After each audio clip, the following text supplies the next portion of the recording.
Hello guys, a little bit of sharing session here. Okay, recently I was talking to some of my clients, right? They're saying, hey Rick, one Marina Garden is launching, but then there's quite a substantial unprofitable transaction over there, like the sale. So I was like, yeah, true. Actually, there's quite a number of not so profitable transaction over there in the sale, but maybe we can dive deeper and see why is it so. So this is what I actually share with them. Let's go. Okay, guys, so I take all the bedroom types and then this is the profitability, all right? And then you can see that actually, okay, there's people that make a lot, like 60 over percent make profit, but there's still a 30 over percent of them is not so profitable. Okay, so let's dive deeper. Okay, so these are some of the transactions that are actually making profit and also the loss.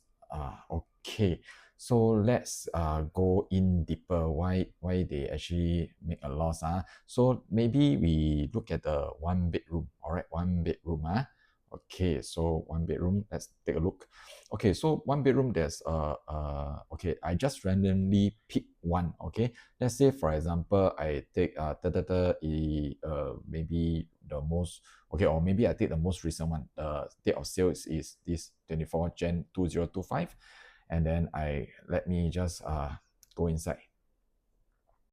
So one more thing is take note, the level is 50, unit is 11, okay, 667 square feet, and they actually hold for quite some time.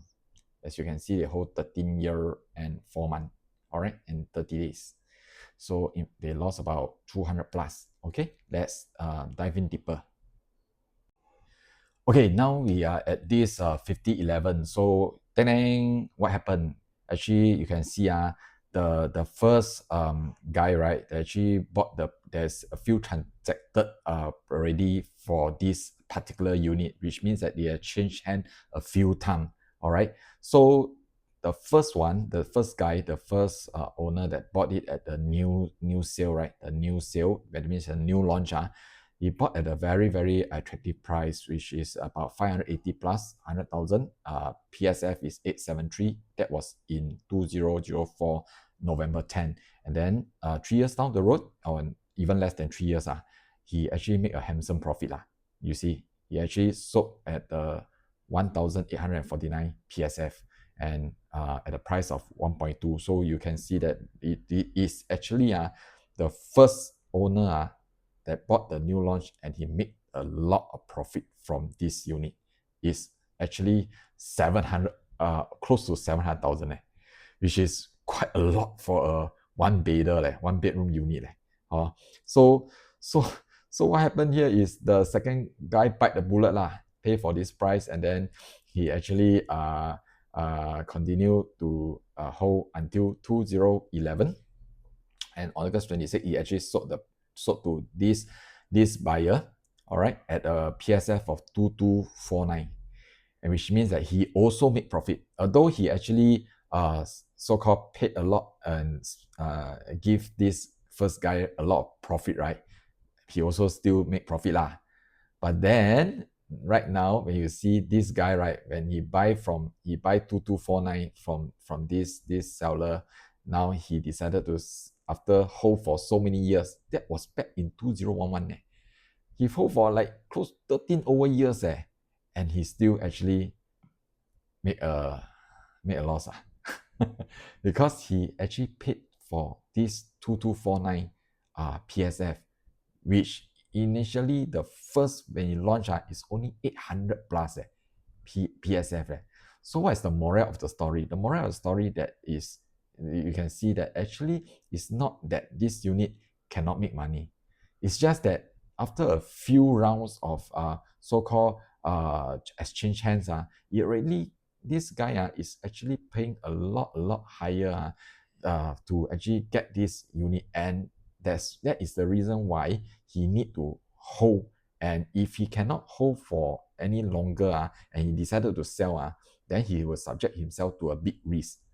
Why big risk? Because those people back in the days that actually buy at new launch at this price and decided to sell at the same time with this guy, do you think that they even can sell at this price, 1008 PSF? Well, this guy, right, he cannot compete with these people because he paid at 2249 PSF.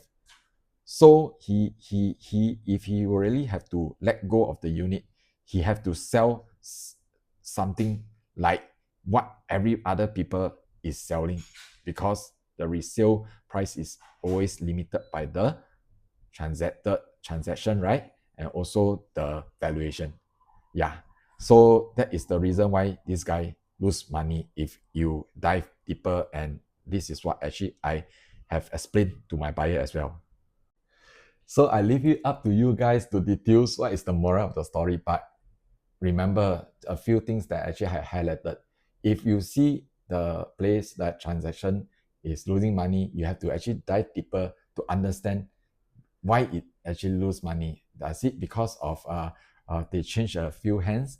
And also, if you buy at a price that is subject yourself to too high a risk, you may have problem to exit next time, especially for resale, or I would say mostly for resale. Okay, so I hope I have shared something useful to you guys and wish you guys a nice weekend ahead.